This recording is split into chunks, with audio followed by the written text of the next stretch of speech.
পথের ধারে এক রূপসী তরুণীকে হেঁটে যেতে দেখে এক যুবক তার অনুসরণ করতে শুরু করে। মেয়েটি বিষয়টি লক্ষ্য করে যুবককে জিজ্ঞাসা করল, মহাশয়, আপনি কেন আমার পিছু নিয়েছেন? যুবকটি উত্তর দিল, হে অতুলনীয়া সুন্দরী, প্রথম দর্শনেই আমি তোমার রূপে মুগ্ধ হয়েছি।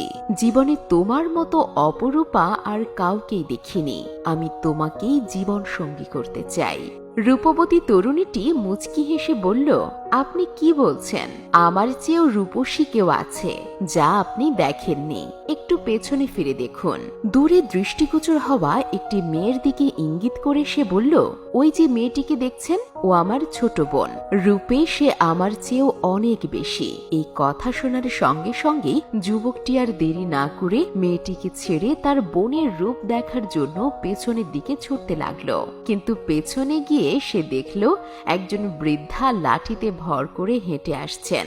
যুবকটি তৎক্ষণাৎ ফিরে এসে মেয়েটিকে অভিযোগের সুরে বলল, তুমি তো আমায় মিথ্যে বললে। তখন মেয়েটি শান্তভাবে জবাব দিল, আপনিও তো আমাকে মিথ্যে কথাই বলেছেন। যদি সত্যিই আপনি আমাকে ভালোবেসে থাকেন, তাহলে অন্য কারো রূপ দেখার লোভে এভাবে ছুটে যেতেন না।